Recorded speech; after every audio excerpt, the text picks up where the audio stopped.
Ça fait plus de 10 ans que l'Olympique de Marseille n'a plus gagné de titre. 10 ans de déception sur la scène nationale et européenne. Et après une énième saison blanche, il est temps pour l'OM d'enfin donner un trophée à ses supporters. Et c'est pour ça que je vais essayer de faire le mercato idéal et le plus réaliste possible pour ce club historique. C'est parti. Pour la compo, on va rester sur celle de Tudor, un 3-4-3. Je ne sais pas à l'heure actuelle s'il va partir, mais en tout cas on va rester sur ces bases-là. Voilà, je pense que je quitte le club et je le laisse dans de meilleures conditions, dans une meilleure situation que celle que j'avais trouvée. Donc ça, c'est une fierté. Commençons par les gardiens. On a en numéro 1 Paul Lopez, en numéro 2 Ruben Blanco et en numéro 3 le jeune Simon Nga Pandouembu. Désolé pour la prononciation. Alors, pas grand chose à changer à ce niveau-là. Paul Lopez il fait le taf. Et mieux vaut garder de l'argent pour les autres postes. En numéro 2, je garde aussi Ruben Blanco qui est actuellement en prêt, mais qui peut être récupéré pour 4 millions d'euros. S'il accepte son poste de doublure, je ne vois pas pourquoi on devrait aller chercher quelqu'un d'autre. Pareil pour le troisième gardien. On va directement passer aux défenseurs centraux, et là par contre il y a du changement. Actuellement il y a Chancel Mbamba, Samuel Gigot, Leonardo Balerdi, Eric Bailly et Isaac Touré, qui revient de prêt. Alors pour Mbamba et Gigot, je garde. Le premier a été vraiment une bonne surprise cette année, et il est clairement l'homme fort de cette défense. Gigot lui aussi a été très bon et très utile dans une défense à 3. Par contre je ne garde pas Leonardo Balerdi qui est trop irrégulier et on peut clairement avoir mieux, donc je le vends. Je pense pouvoir en récupérer 10 millions d'euros. Pareil pour Bailly qui est en prêt, je ne lève pas son option d'achat. Il a un très gros salaire et je trouve son option d'achat très chère, environ 10 millions d'euros. En plus de ça, je ne l'ai pas trouvé incroyable non plus sur cette saison.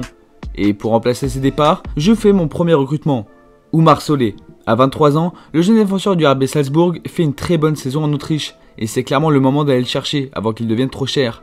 Il est évalué à 15 millions sur Transfermarkt, donc je pense que c'est un joueur parfait. Mais comme c'est une défense à 3, il faut beaucoup d'options.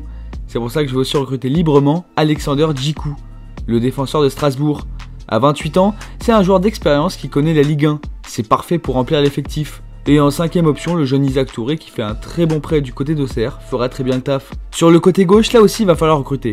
On a Nuno Tavares en prêt, Sid Kolasinac et le retour de prêt de Jordan Amavi. Bon déjà je n'achète pas Nuno Tavares, déjà parce qu'il n'a pas d'option d'achat, donc il sera très cher, mais surtout le joueur est très irrégulier. Très bon offensivement, mais a de grosses lacunes défensivement. On peut clairement avoir mieux. Pareil pour Jordan Amavi. Bon, je ne surprends personne en disant ça, mais faut le vendre. Il n'a plus le niveau et ses différents prêts le prouvent. J'essaye donc de le vendre, mais je pense pas récupérer plus de 3 millions d'euros. Par contre, je garde Kolasinac, que je trouve très bon. C'est un très bon soldat, mais je ne le mets pas titulaire indiscutable, parce qu'à côté, je vais chercher Quentin Merlin, le jeune défenseur du FC Nantes. Comme Oumar Solé, Quentin Merlin est très jeune, seulement 21 ans, mais il a déjà plus de 50 matchs de championnat. Il a déjà joué en Europe, bref, quand j'écris cette vidéo, je ne sais pas encore si Nantes va descendre en Ligue 2, mais si c'est le cas, ce sera parfait pour récupérer le joueur. Je pense qu'on pourrait le récupérer pour 8 millions d'euros, mais attention, il y aura de la concurrence. Le côté droit maintenant, et on a Jonathan Klaus, Isaac Caboret et Paul Lirola. Bon bah déjà, sans suspense, je laisse partir Isaac Caboret, qui est en prêt de City. Déjà, son option d'achat est trop chère, 10 millions d'euros, mais surtout le joueur n'a pas le niveau du club.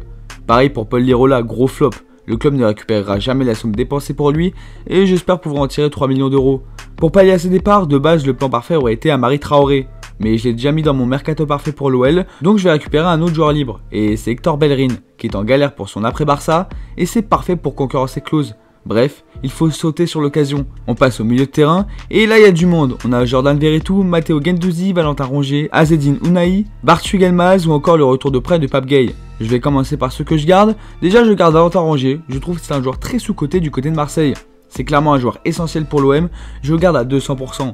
Pareil pour Jordan Verretou, il a eu un début compliqué mais sa deuxième partie de saison est bien mieux.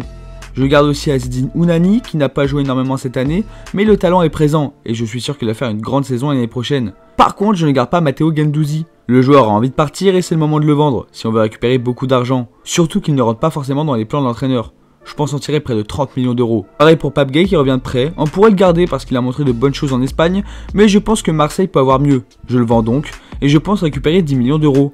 Pour remplacer tous ces départs, j'avais d'abord pensé à Van der Boomen, le milieu de Toulouse. Ça aurait été idéal.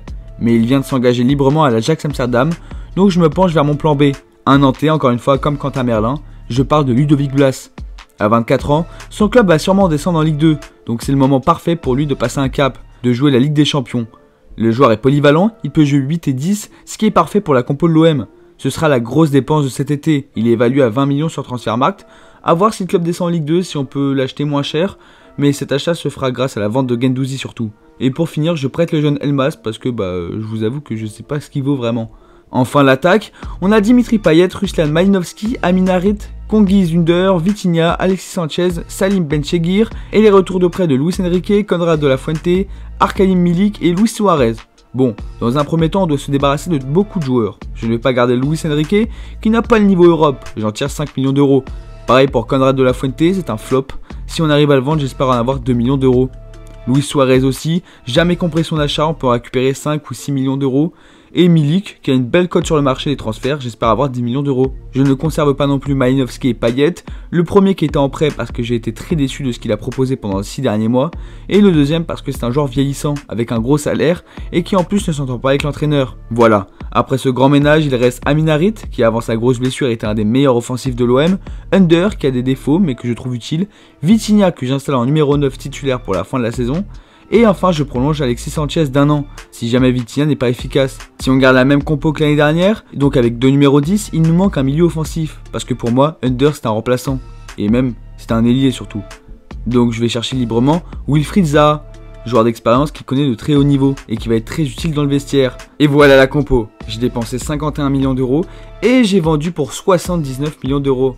Donc un bénéfice de 20 millions. Je pense clairement que cette équipe peut passer vraiment un cap en Europe pour l'OM.